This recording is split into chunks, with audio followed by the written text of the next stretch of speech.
ರಾಜ್ಯ ಸರ್ಕಾರದಿಂದ ಬಿಪಿಎಲ್, ಅಂತ್ಯೋದಯ ಹಾಗೂ ಎಪಿಎಲ್ ಕಾರ್ಡ್ದಾರರಿಗೆ ಇದೀಗ ಭರ್ಜರಿ ಗುಡ್ ನ್ಯೂಸ್ ಬಂದಿದ್ದು, ಈ ತಿಂಗಳಿನಿಂದಲೇ ಜಾರಿಗೆ ಬರುವಂತೆ ಅನ್ನಭಾಗ್ಯ ಯೋಜನೆಯ ಅಡಿ ಅಕ್ಕಿಯ ಜೊತೆಗೆ ರಾಗಿ ಮತ್ತು ಜೋಳವನ್ನ ವಿತರಿಸಲು ರಾಜ್ಯ ಆಹಾರ ಇಲಾಖೆ ನಿರ್ಧರಿಸಿದೆ. ಎಸ್ ವೀಕ್ಷಕರೇ, ಅನ್ನಭಾಗ್ಯ ಯೋಜನೆಯ ಅಡಿ ಪ್ರಸ್ತುತ ಪ್ರತಿ ವ್ಯಕ್ತಿಗೆ ರಾಜ್ಯ ಸರ್ಕಾರದಿಂದ 5 ಕೆಜಿ ಹಾಗೂ ಕೇಂದ್ರ ಸರ್ಕಾರದಿಂದ 5 ಕೆಜಿ ಸೇರಿ ಒಟ್ಟು 10 ಕೆಜಿ ಅಕ್ಕಿಯನ್ನ ಪ್ರತಿ ಸದಸ್ಯನಿಗೆ ಇದೀಗ ವಿತರಣೆ ಮಾಡಲಾಗುತ್ತಿದೆ. ಈ ಪೈಕಿ ಪಡಿತರ ಚೀಟಿದಾರರಿಗೆ 2 ಅಥವಾ 3 ಕೆಜಿ ರಾಗಿ ಅಥವಾ ಜೋಳ ನೀಡಲು ಆಹಾರ ಇಲಾಖೆ ನಿರ್ಧರಿಸಿದೆ.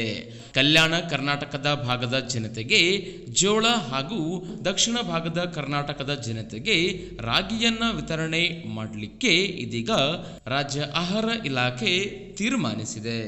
ಎಲ್ಲ ಫಲಾನುಭವಿಗಳಿಗೆ ನೀಡುತ್ತಿರುವ ಒಟ್ಟು ಪ್ರಮಾಣದಲ್ಲಿ ಪದಾರ್ಥಗಳನ್ನು ಬದಲಾವಣೆ ಮಾಡಲಾಗುತ್ತಿದೆ.